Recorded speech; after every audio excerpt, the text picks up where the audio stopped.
Howdy,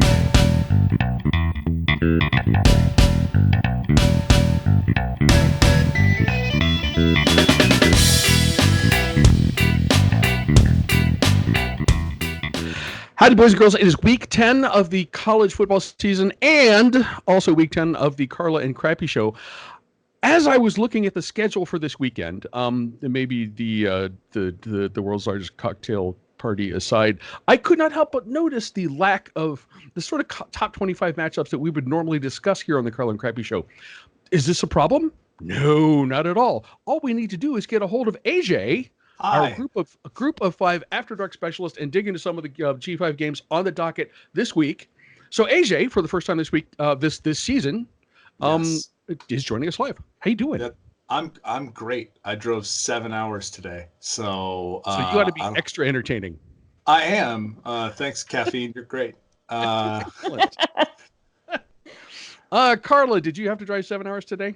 I didn't have to drive 7 hours today, but I did drive 7 hours-ish on both Saturday and Sunday, back and forth to Atlanta for the High Church Episcopalian wedding on Saturday, which was absolutely gorgeous. My choir robe is going to smell like incense for the next 5 weeks, I'm sure. That's not a bad thing. But it was lovely. So, but yeah, I'm happy. Is the weather there as miserable as it is here right now? Tomorrow's going to be worse. Tomorrow it's pouring down rain, and it's going to drop into the 30s tomorrow night here. We get that over the next 2 days. Yes. Yeah. Well, I'm actually kind of happy though, because I'm like, cider season, and I'm wearing a heavy sweater, and like it was kind of a fun day on campus. But driving this crap is just no. Yes. Yeah. That's not good. I didn't. I had to drive a total of like 15 minutes today, so I can't just. All I can say is beer. I have beer, and that will make me extra entertained. But you didn't fall into a sinkhole. I have not fallen in a sinkhole. I had to go look at that thing. I walked by yesterday. On Tuesday. Yesterday. It was amazing. I had to see the bus. Guys, if you're watching this, I will post pictures. I'm sure you have heard about the bus in the sinkhole in Pittsburgh. I've been having so much fun with that at work. But we're going to have our own special kind of fun. Before we start talking about this weekend's games, let's take a look back. AJ, do you have a thing that made an impression on you from college football last weekend? Again, Pac-12 After Dark will do its things. It will do its magic. It will take care of you and everyone that you love. I love you, Oregon and Washington State. I love you for going all the way down to the wire. It's one of the few times where, by the way, whenever you watch a game and it's like somebody kicks like a potential game-winning score, like a field goal, like a minute and a half left, you're like, they scored too quickly. It's always a lie, except when it's Oregon and Washington State, and then it's absolutely the truth. Thank you, Oregon and Washington State. You are the most entertaining of football. Also, did any of you catch the timeline of the game that we're going to talk about tonight? So SMU Memphis is next week. That is the big fancy game. Yeah. And that's sort of why I wanted to do this week, because I got the spotlight. Right. But they announced College Game Day, or not Game Day didn't announce it, but ESPN announced that SMU Memphis was the game of the week, national game of the week, in the middle of the Memphis-Tulsa game. I did not catch that, no. Yes. And Memphis trying to play defense on Tulsa. And everyone was like, yeah, it's SMU Memphis next week. Oh, no, they might ruin this. And it was like the college football gods went, no, we got you. And Tulsa doinked a game-winning field goal with like 3 seconds left, which was the most Tulsa thing possible. I love you, yes. Tulsa. You're going to be amazing, possibly next year. But thank you for letting SMU Memphis mean something. And shout out to you, AP Poll, for ranking Memphis this week. Yeah, you shouldn't have, but you did. And this is now a ranked matchup. Good job, people who are not involved in television contracts in any way, shape, or form. You didn't see anything. It had nothing to do with this. Carla, what stuck out for you from last weekend? So I tweeted this while I was actually sitting at the wedding reception, which I threatened to do, and about the fact that I was absolutely 100% right that bad losses come in threes. I just had the wrong team. we would talked about, Clemson possibly keeping their eye on Boston College. Nope, Right. wrong team to be the third loss in a row. Hello, Oklahoma. And there's an interesting tie-in here because it's and I've loved Kansas State for a long time when I was a Big 12 producer. Like, I love the fan base of Kansas State. Little Manhattan is just a great place. But here's the cool thing about this and why it ties into our Group of Five show this week, talking about the small guys. Chris Kleeman, North Dakota State University former head coach, won 4 national titles, had a 69-6 record for the Bison, Nice. doing his thing at K-State. Like, small guys doing good things. And that's what I love. And that was such a great hire. I was 100% behind it when they hired him, and it just proved his value right now. Just sign the extension right now. Chris Kleeman is going to be the next. He's going to stay at K-State for a long time. That's just one of those, like, it's a perfect fit.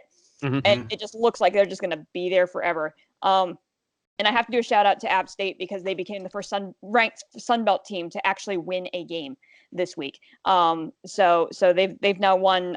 They've been ranked in consecutive weeks. It's the first Sun Belt team to ever do that. So, it's been a long time since that 2007 Michigan game, huh? It's been a while. It's been a little while. Doesn't it? Just seems it seems like yesterday. It does. It's crazy. That was 12 years ago.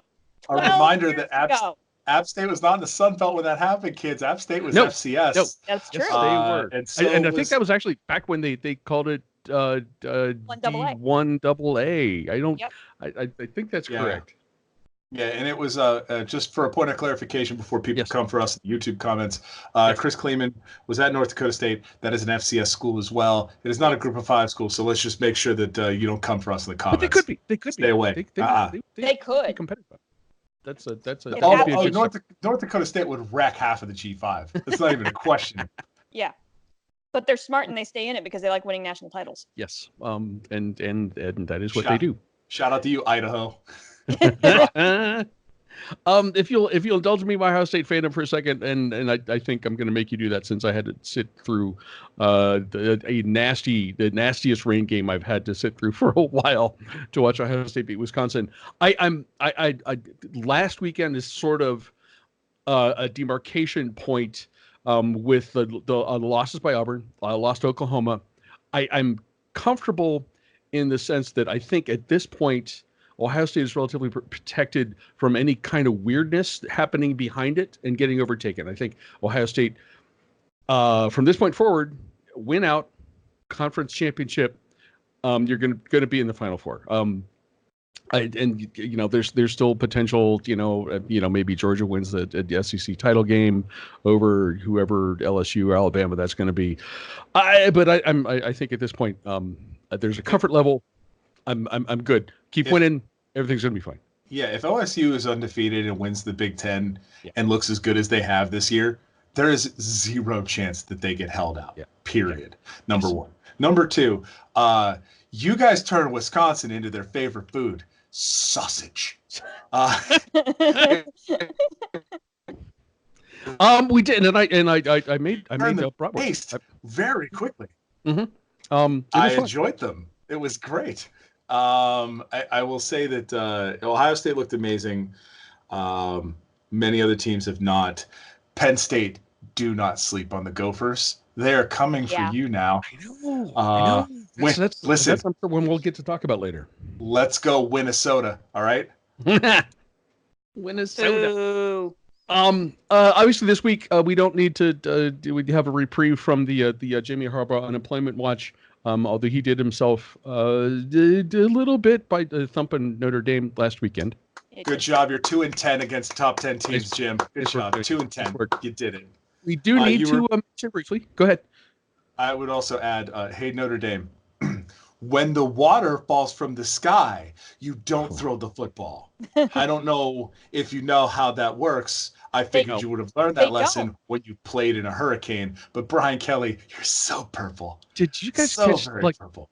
Brian Kelly, like a couple times he walked out on the field to check on an injured player. He looked like the most miserable human being on the face of the planet. I mean, it is pouring. It was a lot colder in Ann Arbor than it was in Columbus. And that just looked like my idea of hell. Which I would say about any Notre Dame Michigan game anyway, but regardless of the weather. Well, and the big house was like half empty. Yeah. Like ABC did a really fun job of like not showing the upper deck of the stadium because it was completely empty. Yes. We do, however. So we'll get back to Jimmy later in the season. I'm sorry, mid-house. We do need to mention our weekly look at the Clemsoning Index. This one I think we can write off pretty quickly. Clemson is home against some dude named Wofford. They are favored by 47 points. I'll start things off. My Clemsoning Index is 0. Dabo could put the Clemson Rec League flag football champions on the field, and there's no chance that Wofford's going to be competitive on Saturday. Carla, what's your Clemsoning Index? I give it a 1, and the only reason why I give it a 1 is because Wofford's won 5 straight, and need I go back and mention that aforementioned App State Michigan game? It's never say never. Okay. Never say never. I'm saying never. Wofford's a pretty good football team. They've won 5 straight, and they gave Clemson a scare back in 2011. The game was tied at the half, heading in there. So there's 1% of a chance. Okay. So, yeah. AJ, your Clemsoning Index? Are we talking just a pure Clemson loss or covering the spread? We're with the wins and losses. Oh yeah, this is like a -4. Okay. I mean, go Terriers. Give them an effort, I guess. But this is going to be a light workout for Clemson. This is like a walkthrough. I'm not expecting Wofford to do anything, but go Terriers. Okay. We have for you 3 high-quality group of 5 games that are happening on Saturday. So you could, I mean, if you did the Florida Georgia thing, if you want to do that, that's fine, whatever. But these games are going to be fun, and we're going to let AJ kind of take the lead. We're going to start at 3:30 on Saturday. You'll find this on ESPNU. Arkansas State at Louisiana-Monroe. Arkansas State is favored by 2, and for first crack at analysis and prediction, we will turn it over to our group of 5 specialist, AJ Kuptik. Thank you.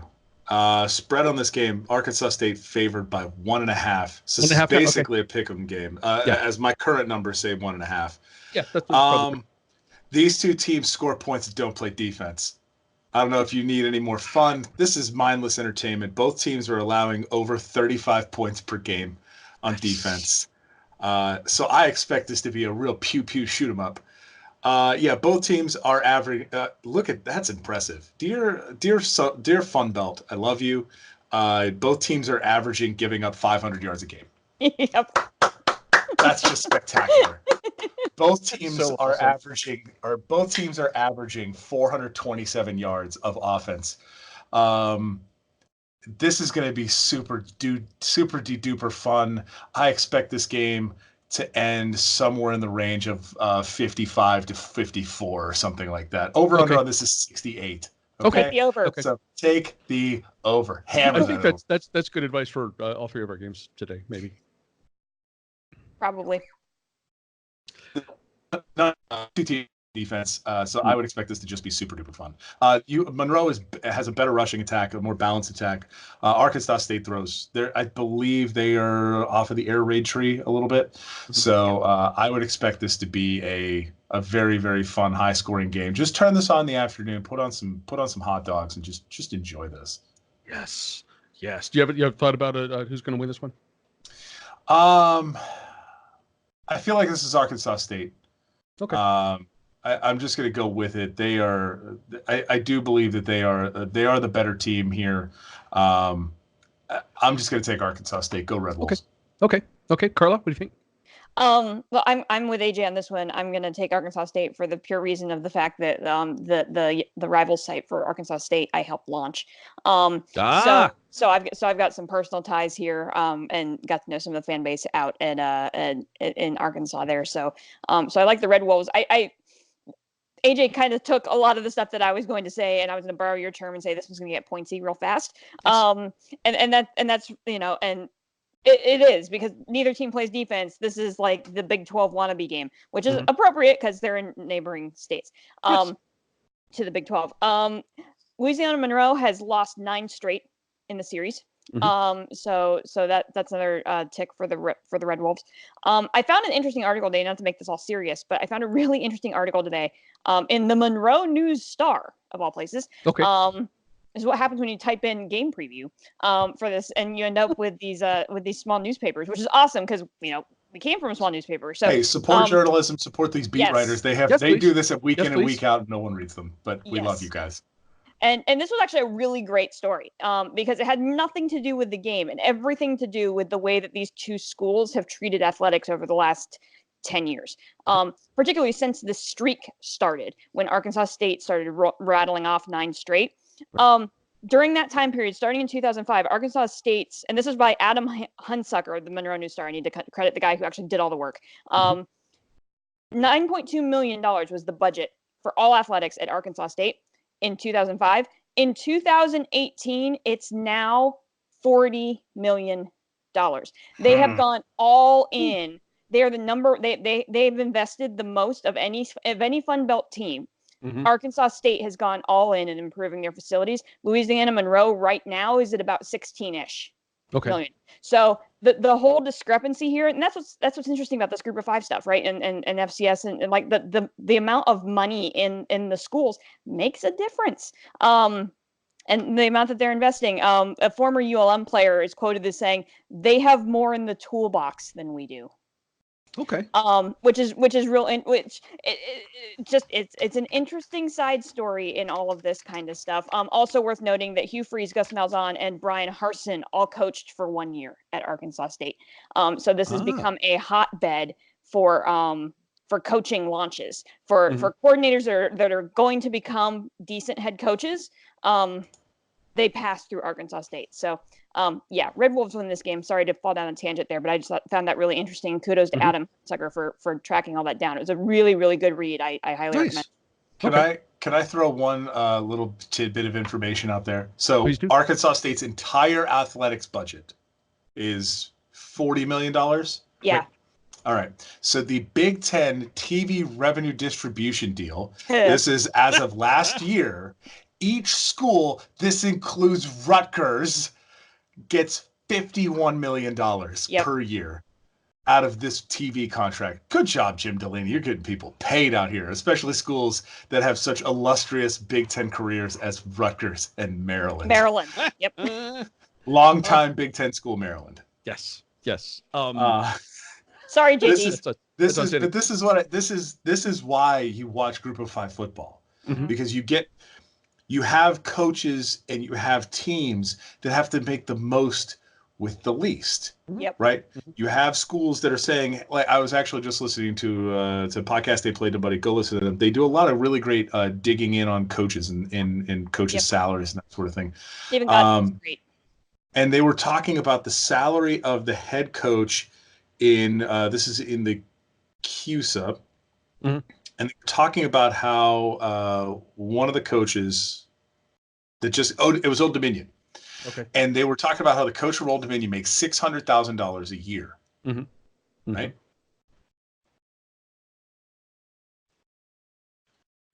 A former big who got fired from an SEC school. You may remember him. Brett Bielema. Do you know how much Brett Bielema's payout is per year or per month for getting fired at Tennessee? I do not know. It is $320,000 a month. Plus all the pig he can eat. Right. So Brett Bielema he ate a lot. He did.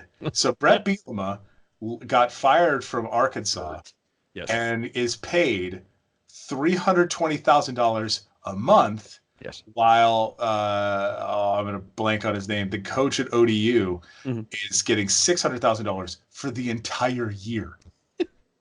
Right? It is. Yeah. This is the level of difference in terms of money in the sport.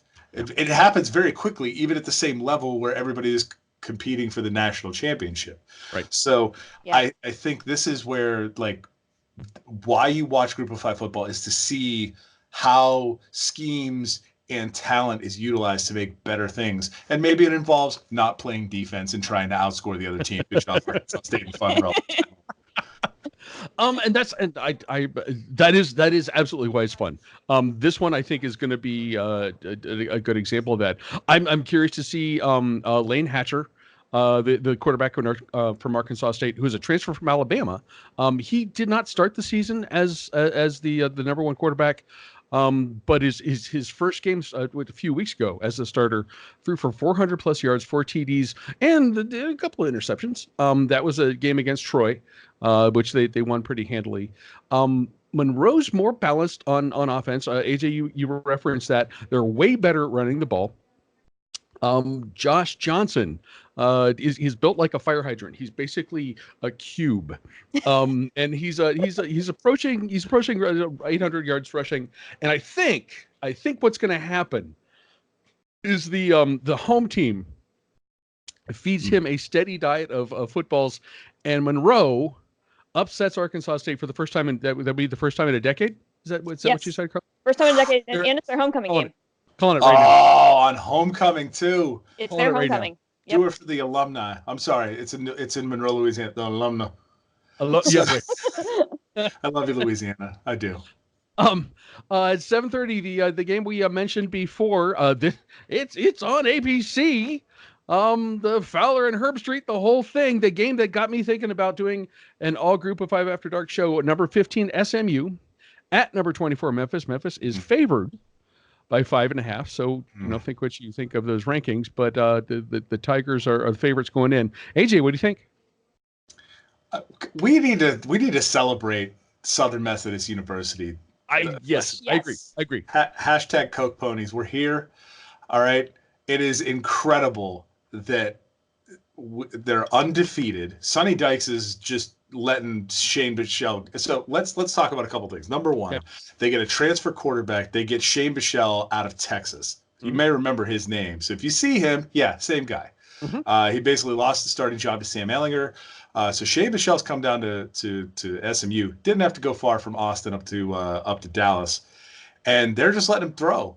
And he's got 2,300 yards, 20 touchdowns, 7 picks. Like, he's playing well.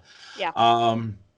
They're putting up a ton of yards. They're playing Sonny Dykes offense, but they have kind of sort of a defense to go with it. They are playing out of their minds. They're getting some national shine on Thursday nights, but this is the big shine for them. They're in Memphis for this, home of the Pyramid Bass Pro Shop. Yes, true. This is yes. Yeah, on the Mississippi. On the Mississippi. We tell no lies on this podcast. Memphis favored by 6. Okay. Because they're playing this game at home. Over under 72. So if you thought the last game was going to get pointsy, pew. I want to see a 40. I honestly want to see like a 40-38 game. I want the over. I'm just going to take a guess that it's probably going to hit the under. Memphis has Kenneth Gainwell, who is just an absolute monster. They put him all over the field. They put him at receiver. He is a running back, but they put him at receiver a lot. They spread him out. They put the ball in his hands because he's a very, very good player. Yeah. True freshman, right? Yes. He is a true freshman as well. So he's going to be around for a little bit. Sorry, AAC. You're going to have to watch this dude for a long time. But yeah, I'm very, very happy for the doinked field goal with Tulsa. So yeah, I'm going to go ahead and pick the home team. I'm picking Memphis in this game. Okay. This game is going to be bananas. They're playing this game at the Liberty Bowl. Like, let's go. The stadium might fall apart mid-game, but let's go. Let's go. That stadium was a mess in the early 90s when Ohio State was sentenced to play in the Liberty Bowl after an awful John Cooper year. And that was the year that Ohio State lost to Navy in its bowl game. I'm sorry, they didn't lose to Navy. They respected the troops, Mike. Yes, they did. That is exactly what happened. Carla, what do you see for this one? You Ohio State people and stuff. Okay. So again, AJ kind of took everything I was going to say. So can we just talk about the fact about how freaking awesome it's going to be that College Game Day is going to be on Beale Street? Yes. Like, yes, we can. How amazing is that going to be? As somebody who has spent some substantial time on Beale Street, living 3.5 hours from Memphis, yes, that is going to be a phenomenal atmosphere. And I know that's our thing is like, don't watch Game Day, watch us instead. No, watch Game Day this week. Like, watch us maybe first. We'll see. Watch us first, and then flip over and watch some Game Day. Okay. Because it's just good. That's just gonna be an incredible scene. Yeah. SMU is balanced on the both run and pass. They've got a decent running back too. His name is Xavier Jones. He's having himself a decent season. Kenneth Gainwell already mentioned for Memphis. He's actually had 6 straight 100-yard rushing games. So in addition to all the other stuff that he does, he's actually kind of solidifying himself as an actual running back as well.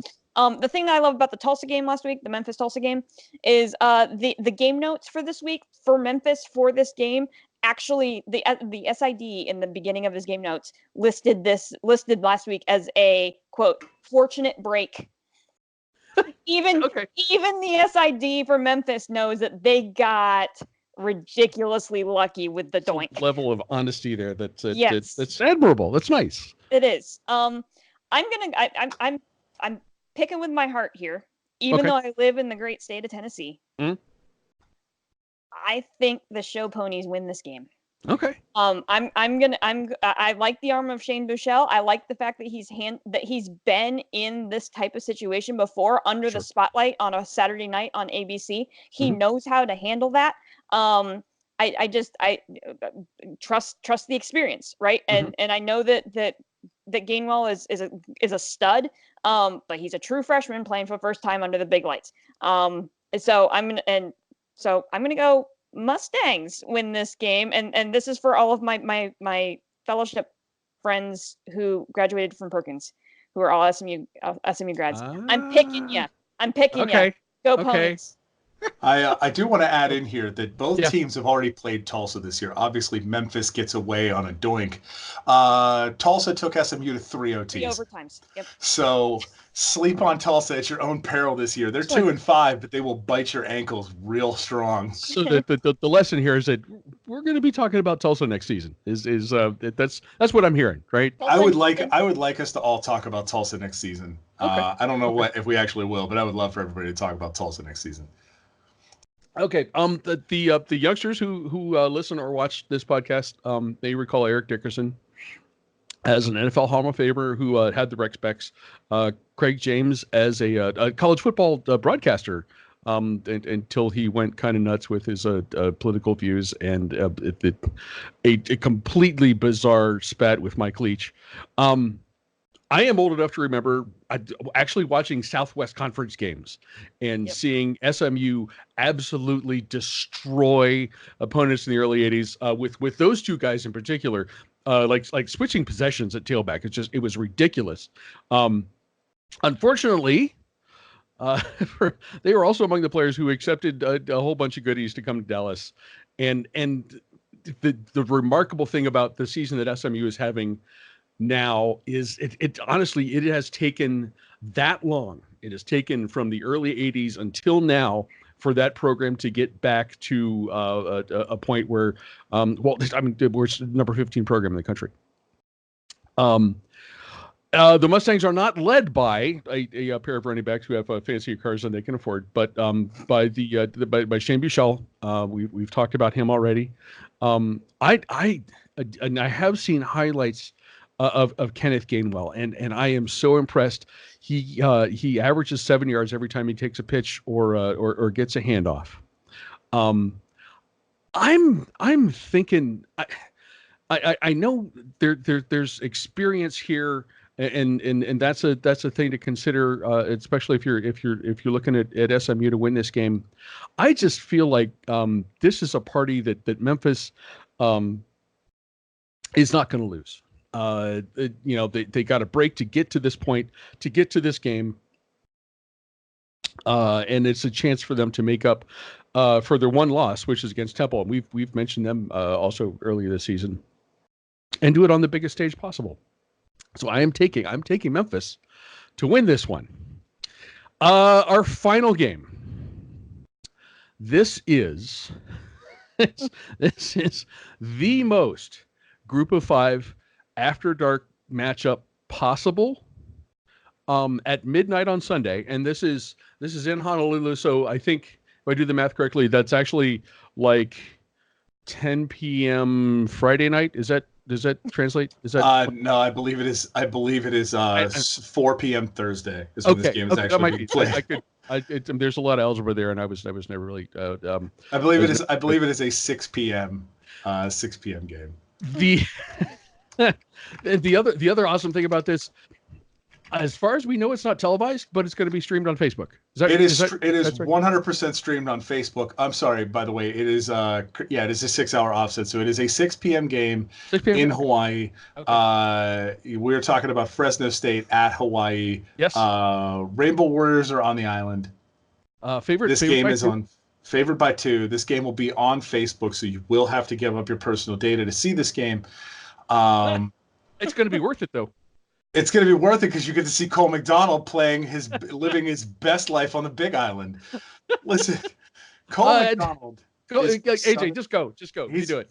Cole McDonald's from Southern California. Yes. And has, perfectly fine. He goes to the Big Island. He grows out some dreads. He gets the state of Hawaii tattooed on his chest and goes all the way in. And is now thrown for 2,500 yards, 24 tutties, and 11 picks. Yes. They're just letting him spin. And listen, if Hawaii leaves the island, it's not good for them. When they're at home, they're incredible. Good luck, Fresno. Really, truly good luck. Fresno State has played their last 2 seasons. They had incredible years. And they had a lot of people leave the team to the draft, to graduation. Yeah. And so they're much depleted from the leadership that they've had the past 2 years. So they are rebuilding. There's a reason why they're 3-4 and not 7-0 or 6-1 like they would have been in the past 2 seasons. So I fully expect Hawaii to go off here. Hawaii plays even less defense than previously. The over/under of this game is 69. Yep. Again, nice.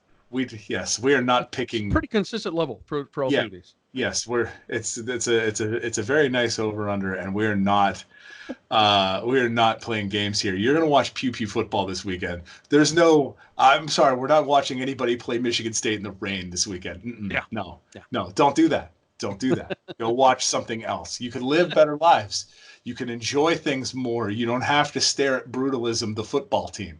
You can watch actual people enjoying their lives like Cole McDonald, and you could watch him throw footballs. So I expect this game to be pointy as heck. Give me Hawaii. They're on the Big Island. Let's go. Okay.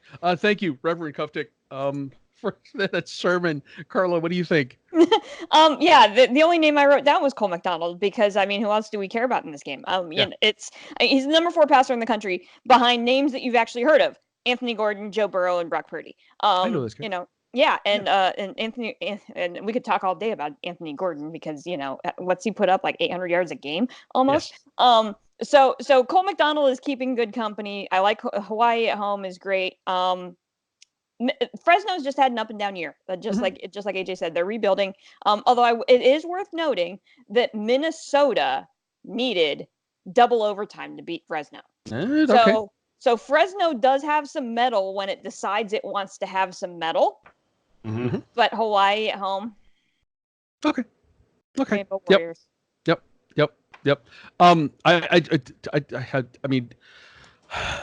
I don't. Okay, look, I don't know about these guys. I really don't. They both rack up stupid yardage. Neither of them play defense. McDonald has 2,500 yards passing on the season. So if he has just a slightly above average game on Saturday, he could hit 3,000, which is just an average. It's an awesome thing. I said before that this is the most Group of 5 game on the schedule. It is also AJ, it is also the most AJ Kuftic game on the schedule. It may not end up meaning a whole lot in the West Division, the Mountain West, but the entertainment value for this is going to be absolutely off the charts. This is why we eat the whole hog. So, because maybe you need a sandwich at midnight, and here it is. Here's Fresno and Hawaii. Here it is. So I'm like everybody else. I'm going with the home team. And hoping for like a quad overtime thing. The 75 to 60 would be appropriate if I manage to stay awake. At that point, do you even go to bed? Like if it's it's a midnight Eastern and it goes to quad overtime, we're looking at like 4 a.m. Like, do you go to sleep at that point? Yes, you still go to sleep. This is not. Come on now, you still go to sleep. You just wake up at noon. You have lunch. Says the guy with children. That's we're old. I can't pull all-nighters anymore. Tell me about it. Listen, guys, you can find the Carla and Crappy Show on Apple Podcast, Stitcher, TuneIn, Spotify, as well as a variety of other podcasting services. You can watch us babble on YouTube and on our Facebook page. If you dig the show, please rate and review. If you don't, mind your own damn business. And as always, come back next week to see how right we were. Woo! Carla, any final thoughts? Is it too early to start freaking out about Penn State, Minnesota? No. Okay, nope. Good. I'm going to say no. Because that's where I am right now. So there's some good stuff. We'll be flipping back and forth between I'll probably keep an eye on the Arkansas State game. Obviously because I am married to a Florida grad. We'll be watching the cocktail party, which actually could be really intriguing this year. Yes, it could. I actually give Florida a shot here to possibly pull the upset. So keep your eye on that one. But that's really the only real game other than the ones that we've talked about that are worth watching this week. Okay. So have some fun. Okay, AJ, you're going to make sure that we have the breadth of the Group of Five covered correctly? Correct. Okay. This is Mike will take care of the MAC here in a second, but it's a Group of Five week. We've only covered 3 of the 5. Right. So I want to make sure that we cover the other teams. Let's see. Real quick, Boise State, San Jose State. San Jose State is having an amazing comeback season from being generally bad. Boise's probably going to destroy them. They're favored by 17. Don't worry about that game. UAB is playing Tennessee. UAB is 6-1. They're a very good football team. Good luck, Tennessee. Hope you win. Hope Jeremy Pruitt gets to keep his job. They're not firing Jeremy Pruitt. His payout's too big. And then FAU to cover the fine the other part of the queue. So Florida Atlantic playing Western Kentucky. Both teams are 5-3. That game is a pick 'em. Give me the fight in Lane Kiffin's Florida Atlantic to win that game. So that and then Mike will take care of Maction here in a second. Because we want to make sure that if we're going to talk about the Group of 5, we have to talk about all 5 of the Group of 5. I agree. I agree totally. We only get 1 week a year to do this, so we got to make sure that everybody that we cover the whole bird here. And I tell you what, I don't have MAC games to talk about for this weekend, but before we tape next week's show on Tuesday, you guys wait for this. You know that I wait for it every year.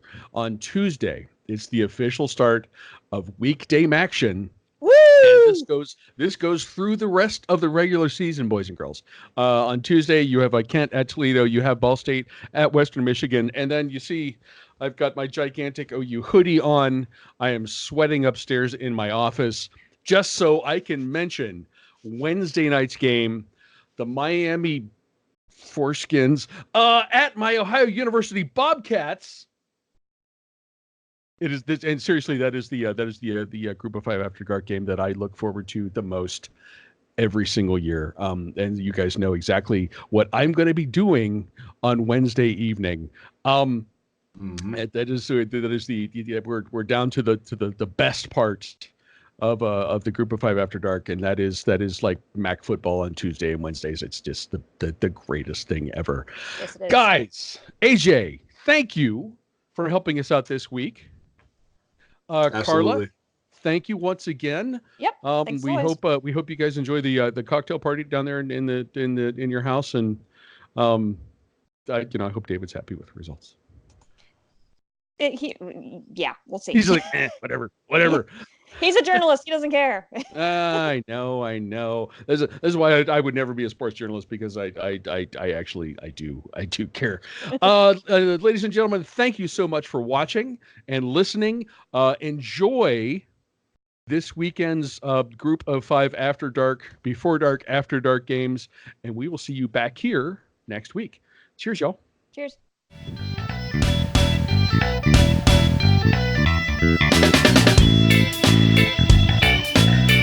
Thank you.